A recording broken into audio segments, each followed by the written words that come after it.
¿Cómo está? Muy bien. ¿Le gusta que le diga Mario o Pastor? Como pastor está bien. Qué bueno. Fue un gusto platicar con usted, Pastor. Gracias. Caminamos. Caminemos. ¿No le parece que últimamente discutimos más de lo que hablamos? Últimamente me dice, ¿Discutimos más de lo que hablamos? creo que sí. Hace necesidad de mayor diálogo entre todos los salvadoreños, un poco más de reflexión y menos de apasionamiento. ¿Y por qué será? ¿Es una cosa que estará intrínseca en nosotros o es algo a lo que nos han llevado? Yo creo que es parte de la naturaleza y la cultura del salvadoreño, el ser bastante agresivos, contestatarios. Pero aparte de eso, también creo de que hay un fomento que se ha hecho del desprecio, del irrespeto, del odio.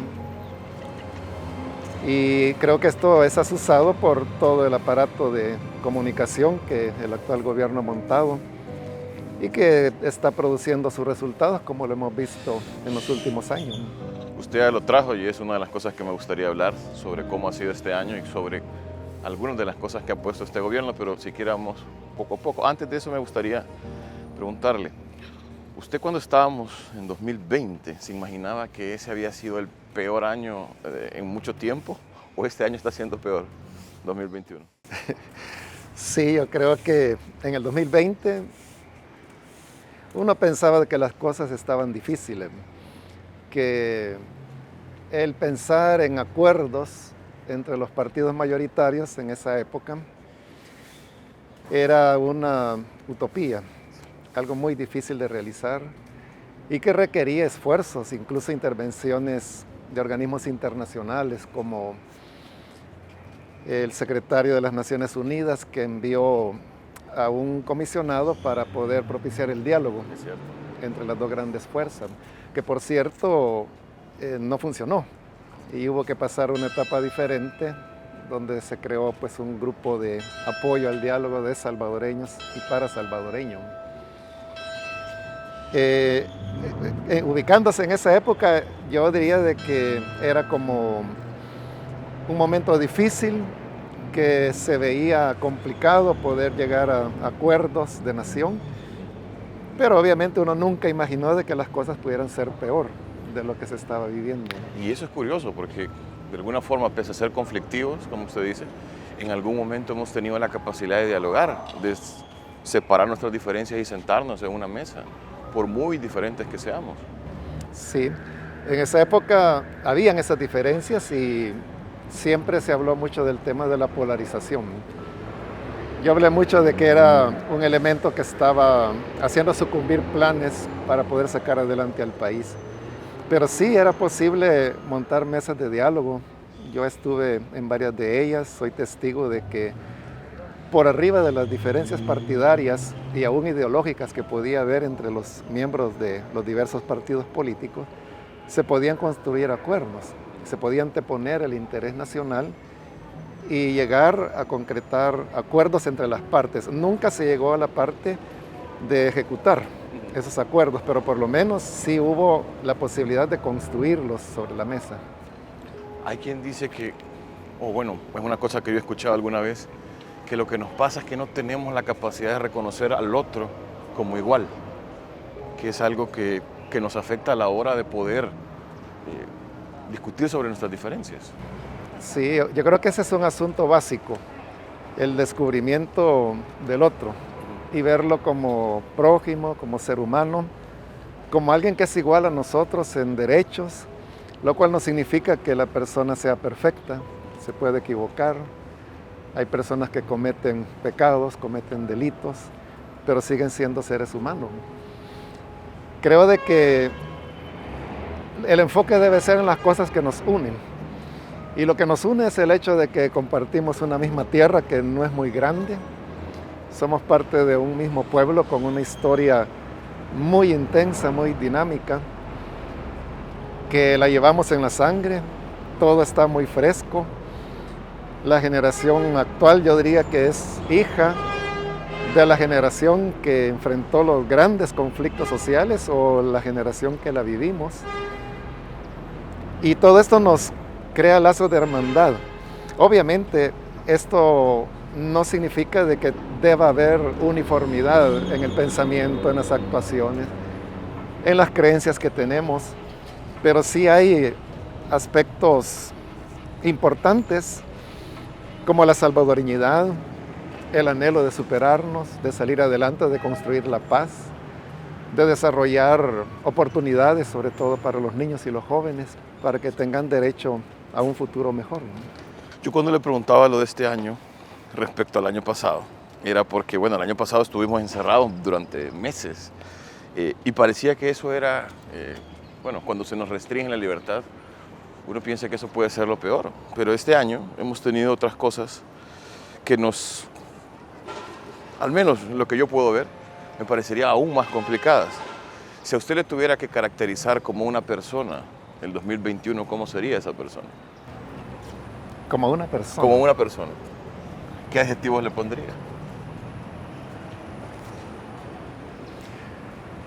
Bueno, es difícil poder poner un solo adjetivo. Póngale varios. Pues yo diría que fue el 2021 un niño caprichoso, temático, es sorprendente porque creo que ha ido más allá de las expectativas que uno podía tener,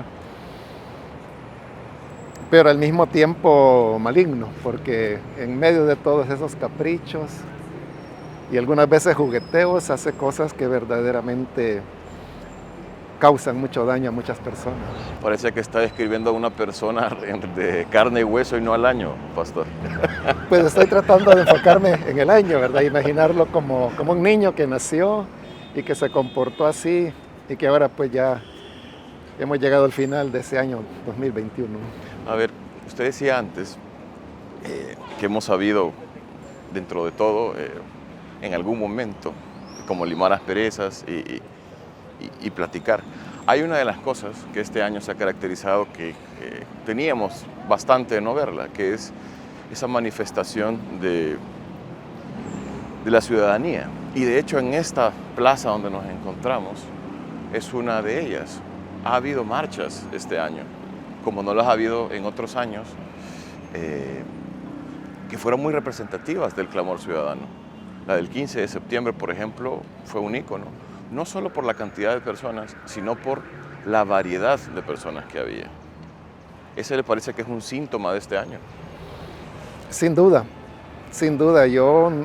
Marcha de la dimensión del 15 de septiembre, la más inmediata que recuerdo, fue la Marcha Blanca, en la década de los 90, si no estoy mal.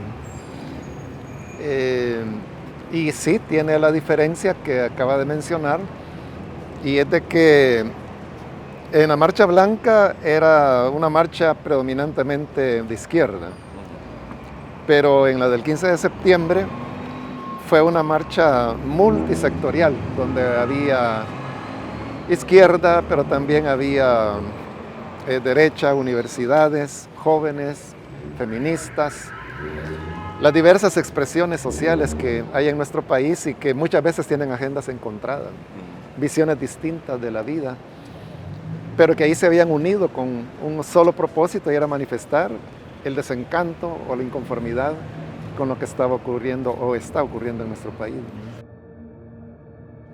Ayer, si quieres, seguimos avanzando porque me está dando el sol ya. Lo económico para muchas personas es como el detonante para salir, por ejemplo, a protestar. Hay quien dice que la política solo importa si te daña el bolsillo. ¿Usted cree que esto que estamos viviendo este año, 2021, esa crisis que se avecina, va a ser un detonante para protestas masivas o para algún cambio el año que viene? Bueno, yo por lo que he escuchado a economistas importantes de nuestro país, lo que tenemos para el fin de 2021 es una agudización de la condición económica de nuestro país. Y yo creo que las cosas han ido caminando en esa dirección. Y al final, obviamente, quien paga los platos rotos es la población, la grandes mayoría, principalmente aquellas que tienen menos recursos.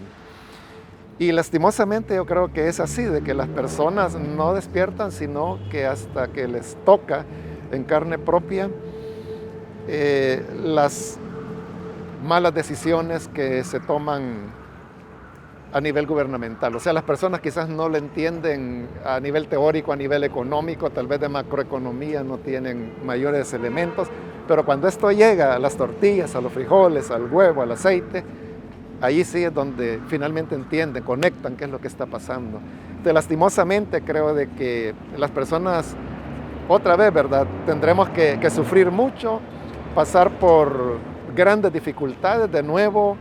Las mujeres, los niños, las niñas saldrán afectadas para que las personas puedan darse cuenta de la realidad de lo que se está ¿Pero por qué viviendo. somos tan masoquistas, pastor? ¿Perdón? ¿Por qué somos tan masoquistas? ¿Por qué tenemos que aprender las cosas a la mala? Es una gran pregunta. Yo creo que en los últimos 30 años se levantó una nueva generación en nuestro país que nació después de la guerra y por lo tanto no tuvieron una conciencia de por qué hubo guerra, qué la provocó y qué era lo que se perseguía. Entonces es una generación que nació ya junto con el Internet, en donde todo se ve fácil. Yo creo que en nuestro país hay un decaimiento de la educación en todos los niveles, educación primaria, secundaria, pero también universitaria. Creo de que nuestro país da lástima en cuanto a sus condiciones académicas. Entonces todo eso hace desaparecer el pensamiento crítico. Las personas, los jóvenes de hoy se acostumbraron a una educación bancaria en donde es que el maestro les coloca cierta información en su cabeza, pero no hay un procesamiento y mucho menos habrá un cuestionar lo que el maestro está diciendo. Entonces creo de que el conjunto de todos estos elementos es lo que produce que las personas tengan que aprender a palos, como se dice. Y lastimosamente yo ahí también tengo que comentarle que creo que las iglesias hemos tenido una falta, una omisión, y es de que hemos presentado un evangelio muy del cielo, muy descarnado, muy alejado. Nuestras plantas de los pies no han estado sobre la tierra, cuando el evangelio realmente son buenas nuevas para las personas del diario común, las que vemos acá a nuestro alrededor. El evangelio es revolucionario, pastor. El evangelio siempre fue revolucionario. Jesús fue una revolución para su momento porque cuestionó el status quo de toda la sociedad, del poder, del imperio, de la religión, y por eso mismo no nos debe extrañar que los agentes y los motivadores de la muerte y el asesinato de Jesús fueron los líderes religiosos de su época. Entonces sí convirtió una ruptura que creo que es la que hoy no estamos teniendo. Y ahí es donde yo le mencionaba sobre el papel de las iglesias, que en lugar de ser fermento, nos convertimos en preservantes de las condiciones.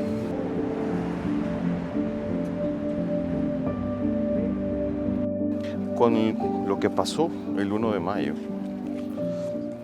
yo no sé si está de acuerdo conmigo que ha sido una de las cosas que va a marcar este 2021. Veníamos hablando sobre las garantías constitucionales. Justamente ese día fue con lo que marcó el inicio del rompimiento de muchas cosas que nos siguen afectando todavía hoy en día. ¿Qué tan difícil o qué tan conflictivo ha sido para el país lo que ocurrió, ya sea el desmantelamiento de la Sala Constitucional, de la elección de magistrados impuestos ahí por Casa Presidencial? ¿Qué tanto nos va a afectar esto para los años que vienen? Muchísimo, muchísimo, porque para el país fue perder una democracia que, aunque imperfecta y yo diría modesta, pero se había logrado después de un conflicto armado donde docenas de miles de salvadoreños dieron su vida. Aquí mismo, hoy que venimos acercándonos acá al atrio de Catedral, recuerdo de que sobre estas gradas fue asesinado uno de mis compañeros de estudio con quien éramos muy cercanos.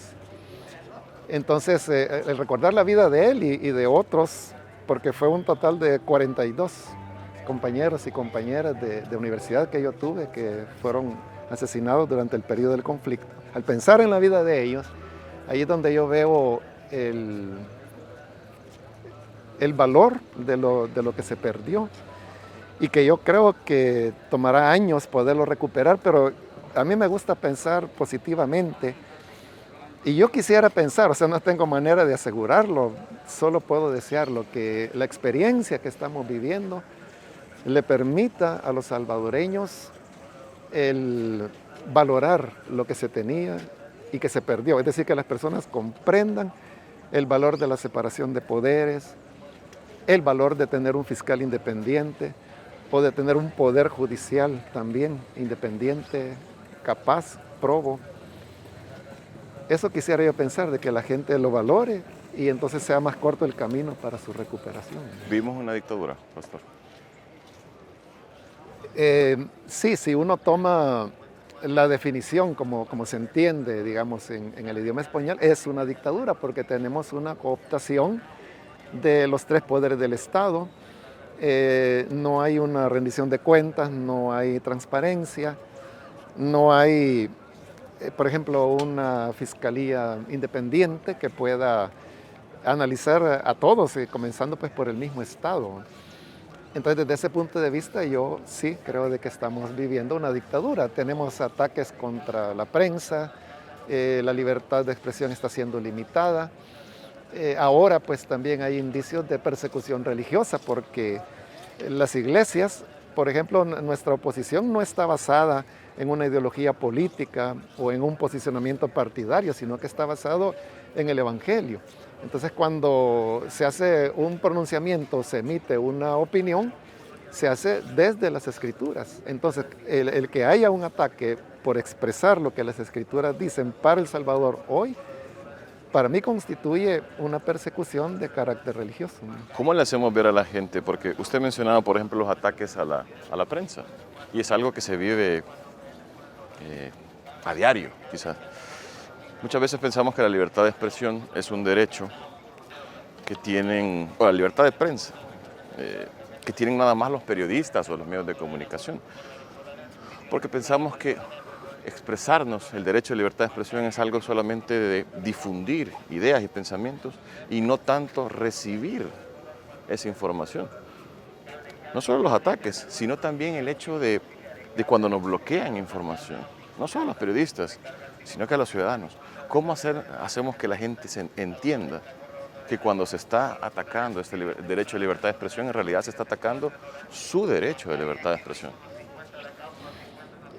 Hoy vivimos en un mundo complejo. Creo que la sociedad salvadoreña se ha complejizado y cada vez estamos más distantes de la realidad. Siempre fue así, pero hoy es aún más agudo. Entonces, no podemos nosotros estar todo el tiempo en todo lugar, sino que, porque tendríamos que ser omnipresentes y tal cosa no es posible.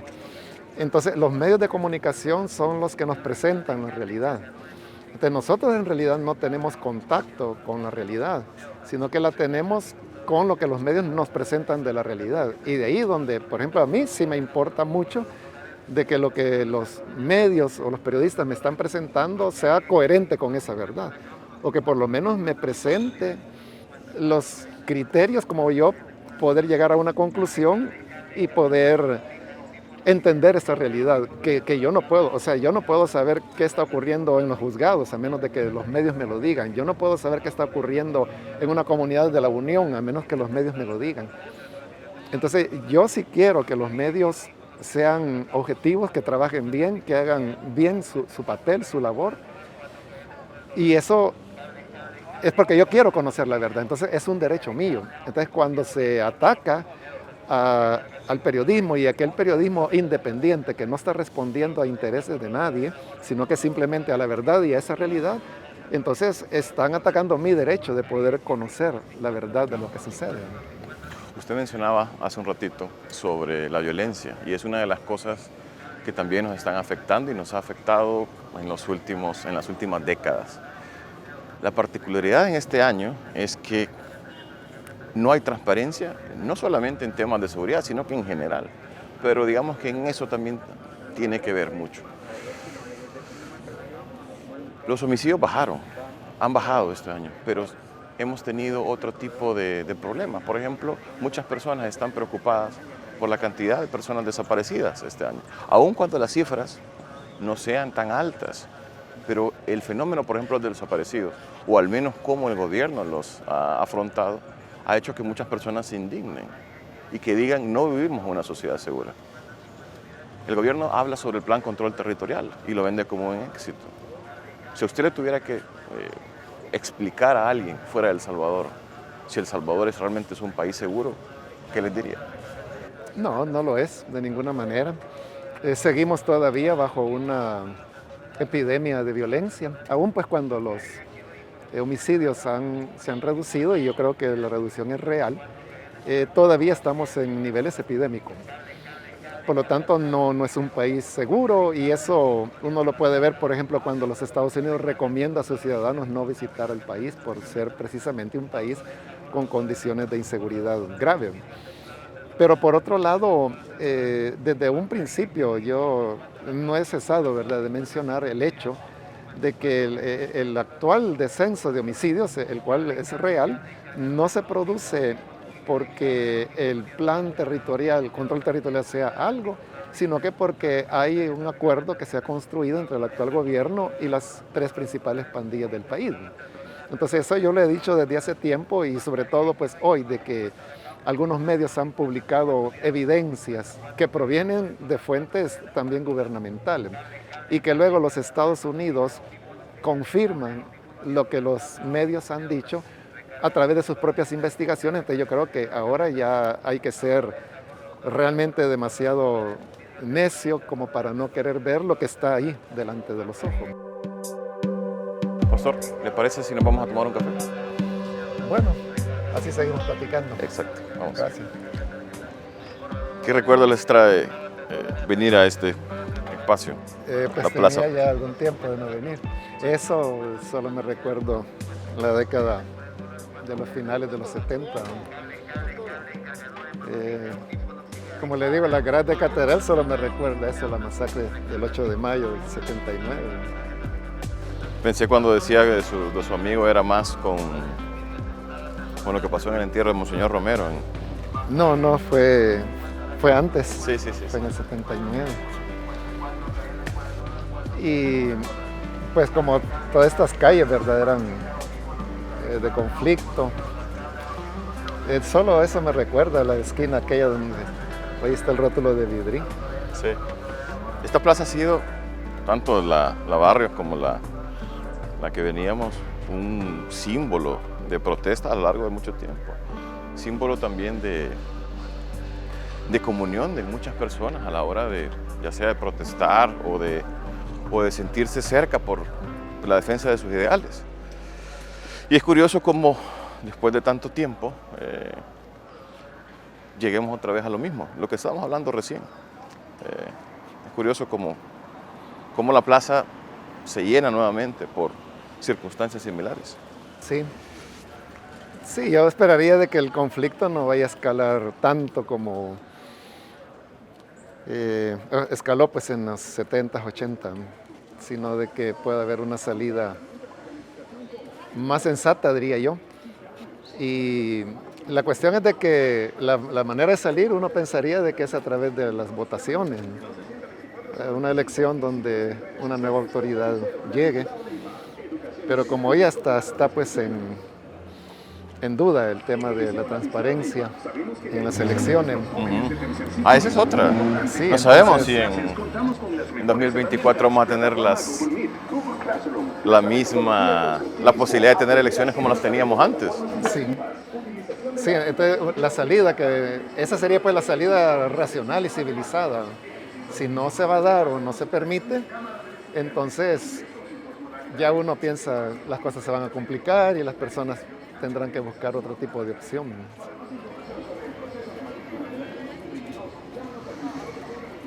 ¿Qué tan preocupado está por el futuro? Bueno, es un futuro cambiante y que cambia rápido, porque cuando Bukele comenzó uno tenía la idea de que uno sabía pues que no iba a ser bueno, que... Así se sabía de O entrada. sea, yo sí tenía la idea, ¿verdad? O sea, por eso es de que caí mal pues de entrada, de verdad, cuando hice aquella declaración de que Bukele pues iba a caer en una tentación autoritaria, que no iba a tener nadie que lo refrenara, pero en un momento en que yo ni sabía pues de que iba a arrasar de la manera que lo ha hecho con la Asamblea Legislativa. Sí. Entonces había pues ya como una previsión, pero la realidad ha superado las previsiones. Había un gen autoritario que se estaba macerando desde que era alcalde, ¿no? Sí, sí, era evidente. Y también era evidente su falta de transparencia, su incapacidad para poder manejar fondos públicos. Habían decisiones extrañas, ¿verdad? Como aquello de pagar con hamburguesas. En el mercado Cucatlán. Sí, entonces uno se quedaba pues extrañado. Y el uso de la mentira, ¿verdad? Como la inversión de los $1.000 millones para Nuevo Cuscatlán. ¿Cómo se pasa de la resistencia a la participación ciudadana? Una cosa es resistir. Yo, por ejemplo, el otro día hablaba con colegas nicaragüenses y lo que están haciendo ahí, dado el cierre del espacio cívico, es resistir, que no es lo mismo que participar activamente. Aquí todavía no hemos llegado a ese nivel, quizás estamos a un punto, pero ¿cómo pasamos de no solamente resistir, sino que hacer acciones concretas por un rescate democrático? Yo creo que en la participación ciudadana ya es algo que no se puede hacer solo. La resistencia la puede hacer una persona. Una persona puede decir, yo no voy a usar el archivo wallet. Y es una resistencia individual. Pero una participación ciudadana es cuando ya se articula un esfuerzo comunitario, y eso tiene un peso político mayor que el que pueda tener una persona sola.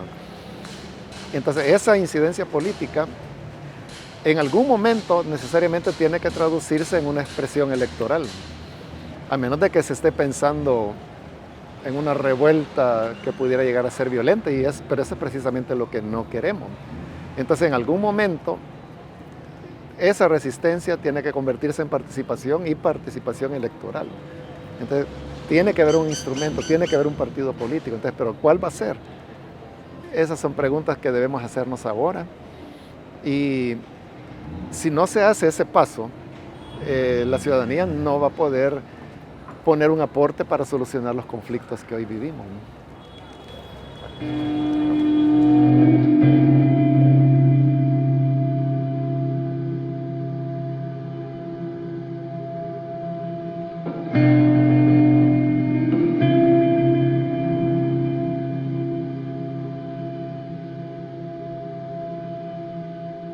¿Por qué nos debería importar la corrupción? Porque la corrupción mata, y mata a personas inocentes. Por causa de la corrupción es de que las escuelas están en condiciones de abandono, por causa de corrupción es que no hay medicinas en los hospitales, por la corrupción es que una persona que necesita una intervención quirúrgica urgente tenga que esperar 6, 7, 8 meses, a veces un año, para poder ser atendido. Entonces el costo de la corrupción es altísimo y lo pagamos todos, y lo pagamos con mala educación, con salud precaria, con una muerte prematura y con carencia de servicios que todos deberíamos tener derecho como una sociedad moderna que pretendemos ser, ¿no?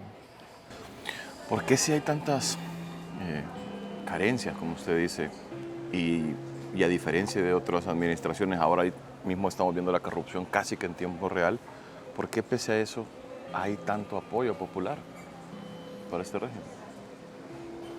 Yo creo que en buena parte es la manipulación de la conciencia. Lo que hablábamos anteriormente, de cómo las personas se sintieron frustrados con los partidos tradicionales y entonces dijeron busquemos a alguien que los ponga en cintura y que corrija. Entonces, el actual presidente yo creo que él tiene muy claro que fue elegido para castigar a los malos. él no ha castigado a los malos, sino que ha castigado a sus opositores.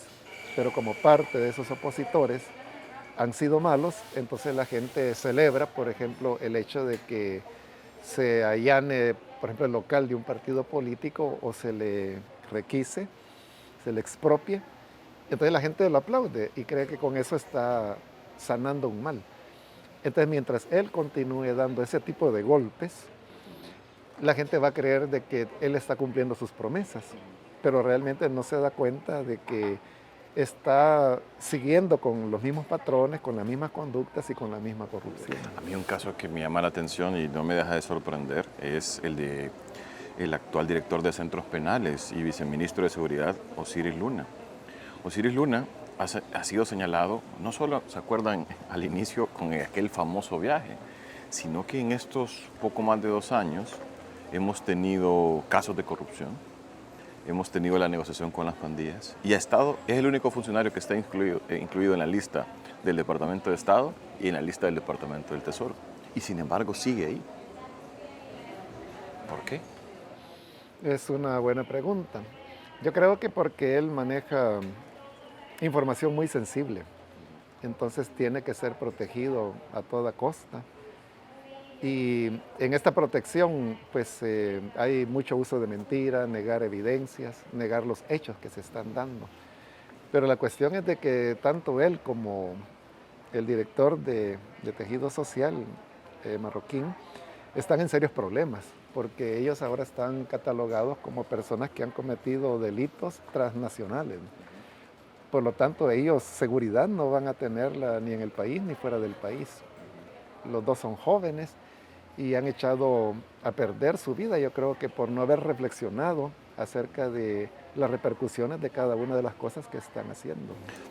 Hay una cosa que a mí me gusta reflexionar y lo he pensado bastante, no tengo la verdad respuesta para eso, pero yo estoy seguro que pase lo que pase en 2024,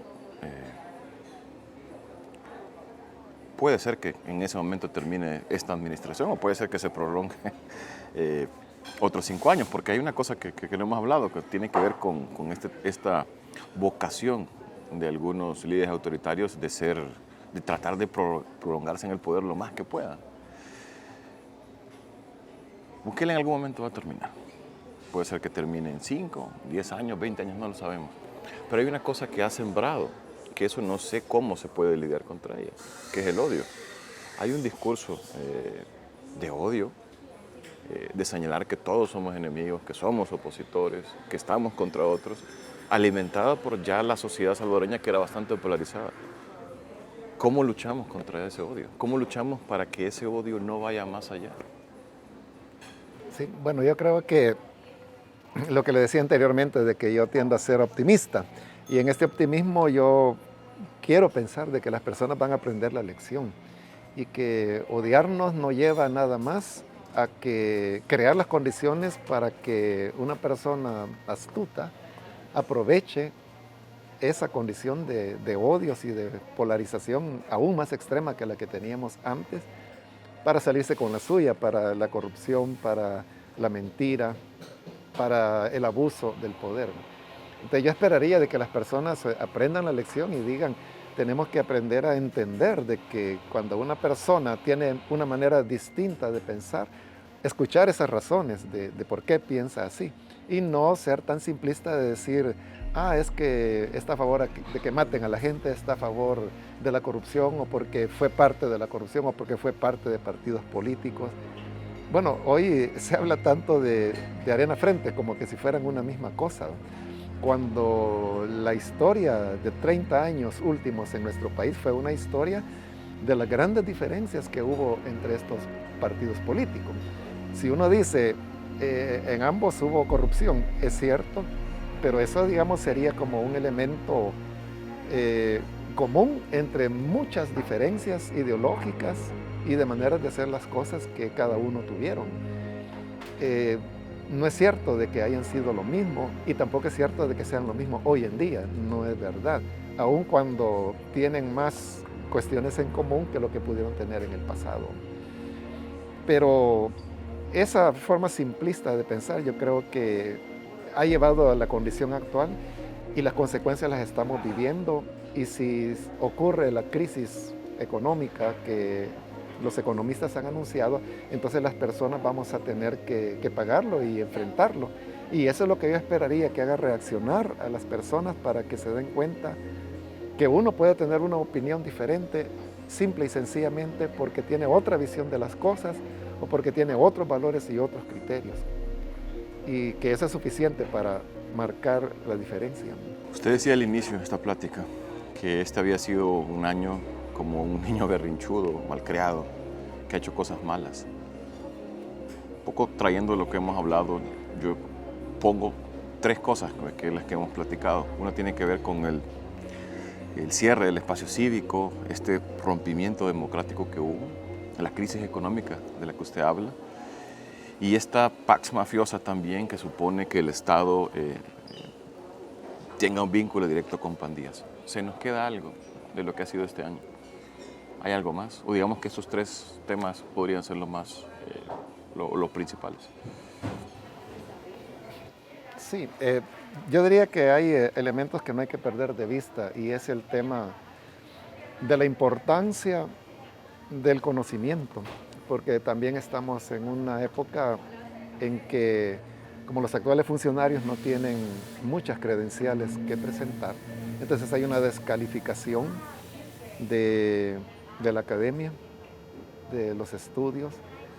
A las personas que son especialistas en determinado tema se utilizan las comillas para decir y referirse a ellos como especialistas, como expertos, en cosas tan elementales como por ejemplo el manejo de la pandemia, ¿verdad? Que se sabe que los médicos e infectólogos que hay en el país, que no son muchos, son contados con una mano, ninguno fue consultado en el manejo de la pandemia y ahora pues sabemos de que fue un manejo puramente político, electoral el que se hizo, dirigido por una persona extranjera que de medicina pues no sabe nada. Entonces ese desprecio hacia la academia yo creo que es fatal, sería lo último que nos esperaría como país, porque entonces el joven puede decir, no, lo que importa en la vida no es que uno pase 20 años de su vida estudiando, preparándose para una carrera. Lo que hay que hacer es ser vivo, tener las amistades correctas, aprovechar las oportunidades que se presentan y si estas oportunidades son corruptas, pues aprovecharlas. Entonces yo creo de que eso es un mal mensaje, muy mal mensaje para el país y para la juventud, aún para la niñez. Y creo de que debe rescatarse la importancia del conocimiento, que es lo que ha hecho que países que ahora son del primer mundo o que vivieron situaciones críticas, como China misma, que con niveles de pobreza gigantescos, o como Corea del Sur y otros países del sureste asiático, que en cuestiones de 50 años se levantaron para convertirse en lo que se conoce como los tigres del Pacífico, economías pujantes del primer mundo. Pero fue en base al estudio, al esfuerzo y al trabajo honesto y dedicado. Yo creo que ese elemento hay que rescatarlo y fomentarlo en nuestro país. Esta administración, y lo vemos con la propaganda, prioriza más lo emocional por sobre lo racional. Es como, casi como una firma. Lo emocional y también el tema del juego, ¿verdad? De pensar de que a través del Bitcoin uno va a tener un golpe de suerte y que va a salir adelante. Y esperar de que algo va a ocurrir, que va a solucionar las cosas. Pero la verdad es que los problemas pueden ir encontrando una postergación de las consecuencias, pero eso no puede ser por siempre. Va a llegar un momento en que tanta postergación va a llegar a su límite y va a reventar. Y eso sería terrible para el país, pero lastimosamente creo que es hacia donde nos encaminamos. Ya para cerrar, pastor, y tratando de ser optimistas, a mí me cuesta, soy sincero, me cuesta ser optimista, pero es algo que me lo digo todos los días, hay que ser optimista. Y viendo el panorama, viendo el cierre democrático, viendo el control de las instituciones que tiene esta administración, a uno le cuesta ser optimista. ¿Cómo se mantiene la esperanza? Bueno, ahí hay un elemento de fe, ¿verdad? Y es de que yo creo de que la justicia siempre va a triunfar, que la verdad va a triunfar. Y siempre es así. Y sabiendo de que la verdad triunfará, entonces yo creo de que así va a ser en este caso. No puede ser que la mentira triunfe, no puede ser que la corrupción triunfe, no puede ser que lo que se hizo en secreto permanezca para siempre en secreto y que nunca se va a saber. Yo me niego a pensar de que las madres que han perdido a sus hijos o las mujeres que fueron insultadas, violentadas, que de repente uno diga, pues así se va a quedar y no va a haber salida. Yo no puedo aceptar que eso sea así porque hay un principio de justicia y de verdad. Entonces eso es lo que a mí me mantiene con esperanza y con fe, el saber de que esto tendrá que terminar en algún momento. Y cuando haya pasado, cuando los ánimos se calmen y cuando la gente pueda ser más racional en sus puntos de vista, entonces podrán las personas saber de que uno nunca se cayó, sino que siempre estuvo señalando las cosas desde que antes que comenzaran y todo el tiempo que duraron. Y yo creo que esa va a ser la satisfacción que nos va a quedar, el hecho de no haber sido plegados al sistema de cosas o al camino fácil, sino que aunque fuera difícil y aunque fuera riesgoso, mantenerse pegado a la verdad bajo la confianza y la esperanza de que esa verdad es la que al final triunfará. Bueno, ojalá que sea así, pastor. Muchas gracias. Gracias a usted. Bueno. Gracias. Gracias. Ha sido una muy buena plática. Un gusto.